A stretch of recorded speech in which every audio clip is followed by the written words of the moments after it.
সাথে লাগবে না। الذي نزل القرآن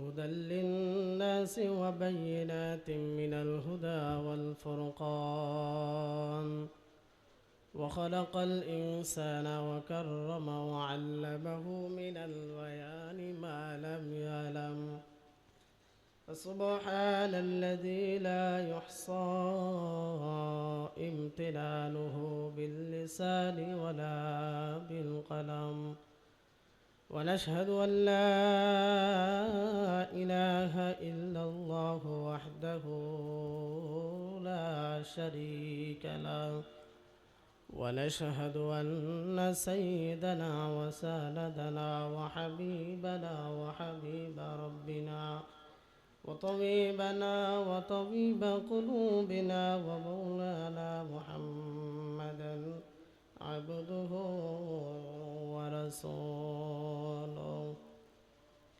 الذي أرسله بالحق بشيرا ونذيرا وداعيا إلى الله بإذنه وسراجا منيرا أما بعد فأعوذ بالله من الشيطان الرجيم بسم الله الرحمن الرحيم يا بني أقم الصلاة وأمر بالمعروف وانه عن المنكر واصبر على ما أصابك إن ذلك من عزم الأمور ولا تصعر خدك للناس ولا تمش في الأرض مرحا إن الله لا يحب كل مختال فخور وقصد في مشيك واغضض من صوتك إن أنكر الأصوات لصوت الحمير وقال صاحب القرآن رسول الله صلى الله عليه وسلم لا يدخل الجنة من كان في قلبه مثقال ذرة من كبر لا يدخل الجنة من كان في قلبه مثقال ذرة من كبر أو كما قال النبي عليه الصلاة والسلام صدق الله مولانا العظيم وصدق رسوله النبي الكريم ونحن على ذلك من الشاهدين والشاكرين والذاكرين والحمد لله رب العالمين بلغ العلا